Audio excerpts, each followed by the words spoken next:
அண்ணே இங்கே ரொம்ப சில்லுன்னு கூலிங்காக இதமாக இருக்குண்ணே. ஏண்ணே? ஏதோட தம்பி கொஞ்சம் சுற்றி பாரு. என்ன தெரியுது? அண்ணா சுற்றி மலையாக இருக்குதுங்கண்ணா.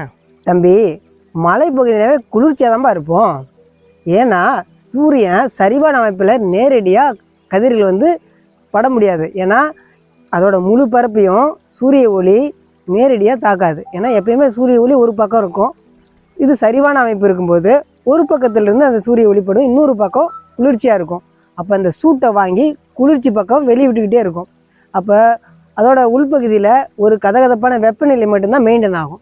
இதை பேஸ் பண்ணி தான் சரிவான கூரை அமைச்சாங்க, பிரமிட் அமைச்சாங்க, கோபுரங்கள் அமைச்சாங்க, பெரிய பெரிய கட்டிடங்கள் எல்லாமே சரிவாக தான் அமைச்சாங்க. மதில்கள், பெரிய பெரிய கல்லணைகள் இதெல்லாமே சரிவாக தான் அமைச்சாங்க. இது சரிவான அமைப்பு உறுதியானது. வெப்பம் நேரடியாக தாக்க முடியாது, வெப்பநிலையை மெயின்டைன் பண்ணும். சூரிய கதிர்கள் நேரடியாக தாக்காதனால அந்த சூடு வந்து விரைவாக அதிகமாகாது. அதனால தான் எப்பவுமே சரிவான அமைப்பில் வெப்பம் குறைவாக தான் இருக்கும். இது ஒரு காரணம். ரெண்டாவது, அது சரிவாக இருக்கும்போது காற்று வந்து அதில் பட்டு திசை திருப்பப்படும், அழுத்தம் அங்கே உருவாகாது. நம்ம எழுப்புகிற கட்டிடங்கள் எல்லாமே செங்குத்தாக இருக்குது.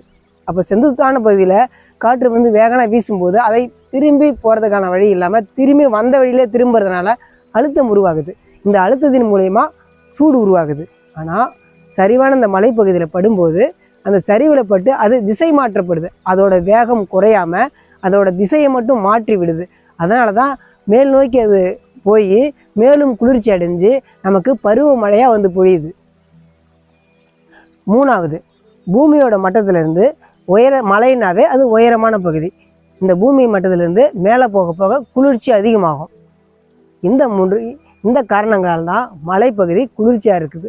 மேலும் இந்த குளிர்ச்சியாக இருக்கிறதுனால அங்கே இருக்கிற புல்வெளிகள், மரங்கள், எல்லா தாவரங்களும் பசுமையாகவும் செழிப்பாகவும், மரங்கள் பிரம்மாண்டமாகவும் உயரமாகவும் வளருது. இது அந்த மலைக்கு மேலும் குளிர்ச்சியை கொடுக்குது. இந்த வகை காரணங்களால் தான் மலை எப்பவுமே குளிர்ச்சியாகவும் செழிப்பாகவும் பசுமையாகவும் பார்க்கறதுக்கு இயற்கை எழில் கொஞ்சி இருக்குது.